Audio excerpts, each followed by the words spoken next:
श्री गणेशाय नमः। श्री गुरुचरण कमलेभ्यो नमः।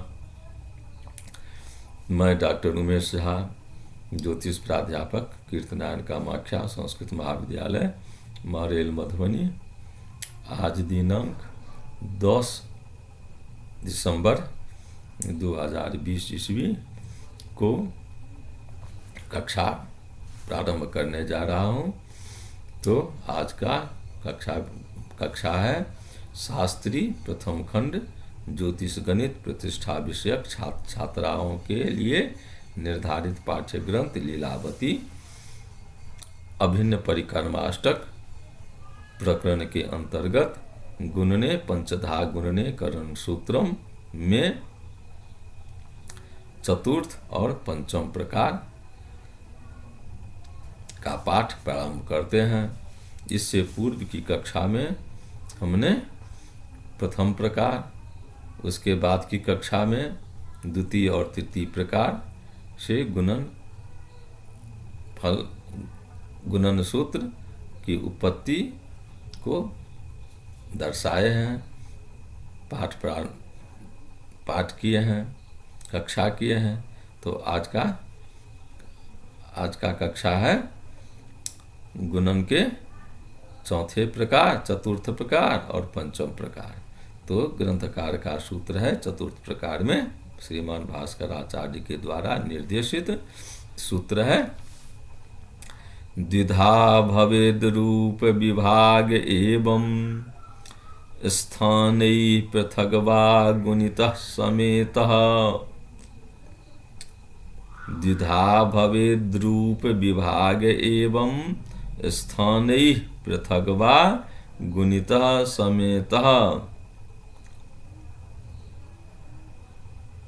पृथक बा अथवा चतुर्थ प्रकारेण एवं रूपस्य व्यक्तांकस्य विभागो द्विधा भवेत्। रूपस्य अर्थात कश्चित संख्याया अर्थात व्यक्तांकस्य संख्याया अर्थात व्यक्तांकस्य विभाग द्विधा भवेत्। तो किम भवेत्, किम द्विधा भवेत्? तो एक विभाग खंड विभाग, अपरो विभाग अर्थात द्वितीय विभाग स्थान विभाग। तो तद्विधा भवेत् रूप विभाग एवं रूप विभागम द्विधा भवेत्। रूप विभाग और स्थान विभाग, रूप विभाग एवं स्थान, तो स्थान विभाग और रूप विभाग।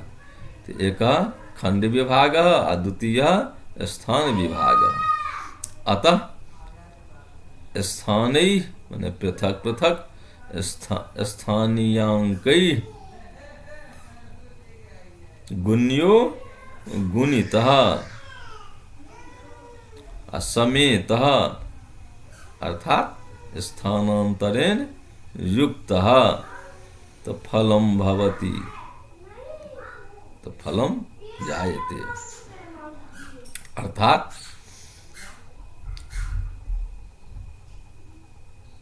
संख्या का दो विभाग हुए, एक खंड विभाग और दूसरा स्थान विभाग। अतः अलग अलग पृथक पृथक गुणक के स्थानीय अंकों से गुण्य को गुना करके फिर यथास्थानीय अंकों के योग कर देने से भी गुणनफल हो जाता है। एवं रूपस्य व्यक्तांकस्य विभागो द्विधा भवेत् अर्थात रूपी विभाग और स्थान विभाग अंकस्य द्विधा भवेत्। तो दो प्रकार के विभाग, संख्या अंक का अर्थात संख्या का दो विभाग हुए। एक विभाग खंड विभाग हो गया और दूसरा स्थान विभाग हो गया। अब इस दोनों विभाग को पृथक पृथक गुणक के से स्थानीय अंकों से गुण्य को गुणा कर देते हैं और अपने अपने स्थानीय अंकों के योग कर देते हैं। अपने अपने स्थानीय यथास्थानीय अंकों के योग कर देने से भी गुणनफल होता है। यही चतुर्थ प्रकार का सूत्र है और इस सूत्र का आशय है। तो अब हम इसकी उत्पत्ति को दर्शाते हैं। तो कल्प्यते गुणकः बराबर कश्चित् अंकः अर्थात द्वादश अंक। द्वादश अत्र कल्प्यते गुणकः द्वादशः वर्तते, द्वादश अंकः। गुण्यः अवर्तते यतः पूर्व सूत्रे कथितम् एकः खंड विभागः रूपस्य अर्थात अंकस्य एकः खंड विभागः अपरो स्थान विभागः। तो गुणकः रूपी विभागस्य खंडः रूपी विभागः अर्थात संख्या विभागः व्यक्तांक विभागः गुणकः द्वादशः अगुण्यः अव्यक्तांकः अर्थात अ। अतः गुणनफलम बराबर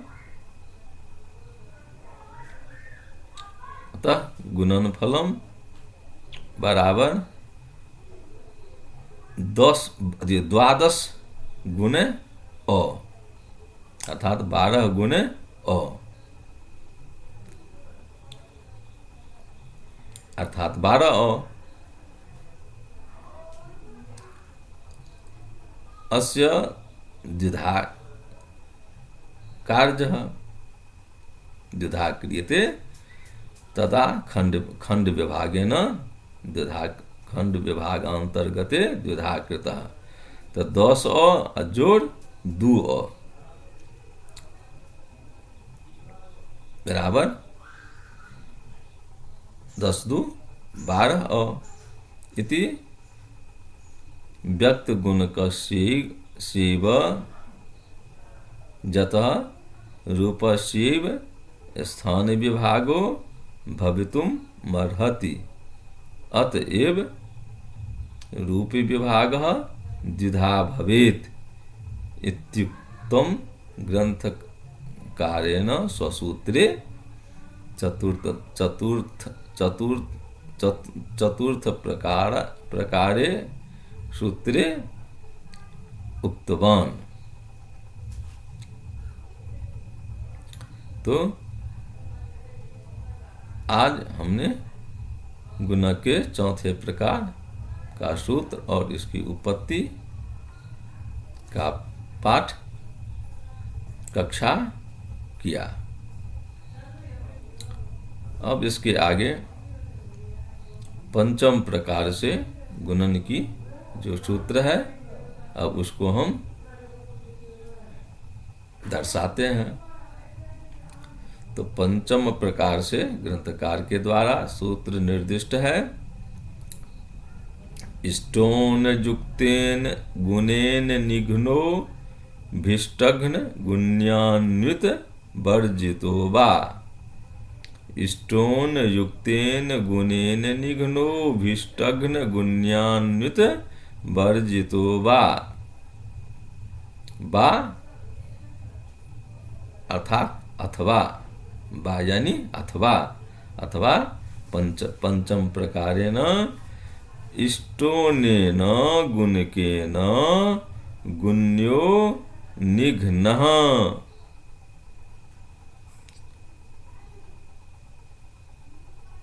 स च इष्टघ्न गुण्येन सहितः अर्थात युक्तः कार्यः।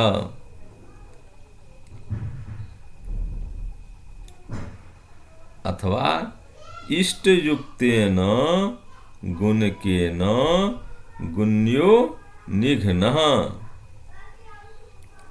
स पुनः इष्टघ्न गुण्येन विवर्जितः कार्यः तदा गुणन फलम भवति।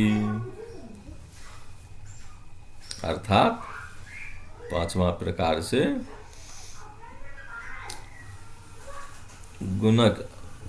गुणक में अभिष्ट संख्या जोड़कर इष्ट गुण के अर्थात गुण के गुणेन गुणक में इष्ट ऊनः युक्तः इष्ट अभिष्ट संख्या को जोड़कर अथवा उन माने घटाकर जोड़कर अथवा घटाकर गुण्य को निघ्नः गुना करें तो फिर अगुण्यान्वित वर्जितः उस गुणन फल में उसी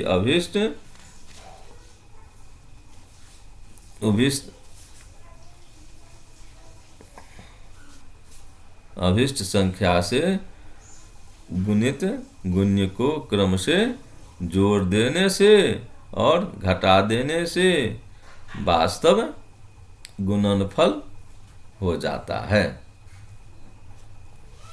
तो सूत्र का आशय यही है। इसको हम फिर एक बार कहते हैं।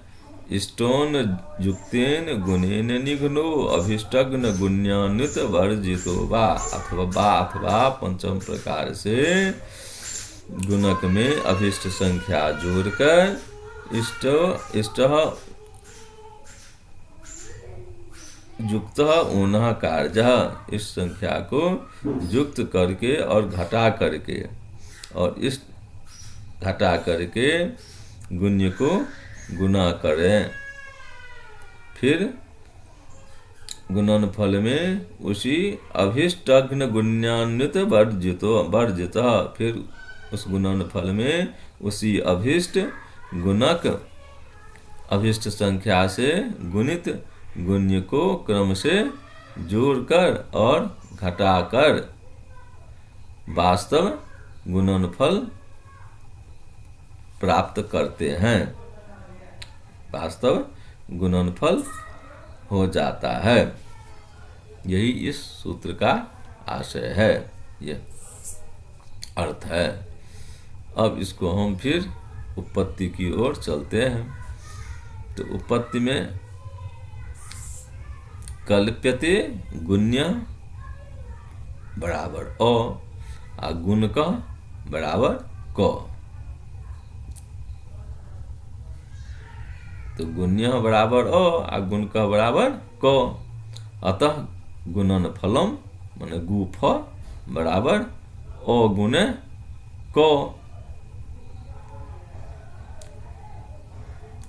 यही बराबर अ गुणे क ऋण धन अ गुण इष्ट फिर धन ऋण अ गुण इष्ट। अर्थात गुण्य गुण क बराबर गुणक ऋण धन अर्थात गुण्य गुण ई बराबर इष्ट। फिर उसमें धन ऋण अ बराबर अर्थात गुण्य गुण ई अर्थात इष्ट बराबर अ ब्रैकेट शुरू क जोड़ घटाओ अर्थात ऋण धन इष्ट ब्रैकेट बंद। फिर धन ऋण अ गुण ई अर्थात इष्ट। अतः उपपन्नम सूत्रम इष्टोन युक्तेन गुणेन निघ्नो अभिष्टघ्न गुण्यान्वित वर्जितो वा। तो यह सूत्र उत्पन्न हो गया। यह 5 प्रकार से गुणन का जो सूत्र था यह उत्पन्न हो गया। तो छात्र छात्राओं, आज की कक्षा में हम लोगों ने गुणक के गुणने पंचधा सूत्रम के अंतर्गत चतुर्थ और पंचम प्रकार से जो सूत्र ग्रंथकार के द्वारा निर्दिष्ट किया गया है